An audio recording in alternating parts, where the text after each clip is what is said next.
Let's say, for example, one of the vertebrae is right rotated. If we did our striping technique, we would feel the spinous process more on my left hand. If we use the aided rotation technique, I would have my left hand fingers on the tight tissue by that spinous process. While I'm working that tissue, I would simultaneously be side bending my client's head to the left.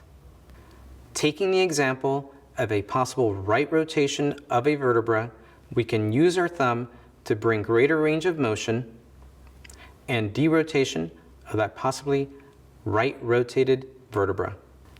With my left thumb, I could palpate and feel for tight tissue on the left side.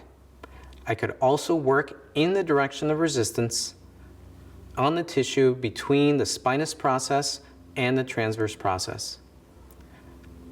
Simultaneously, I could side bend my client's head to the left.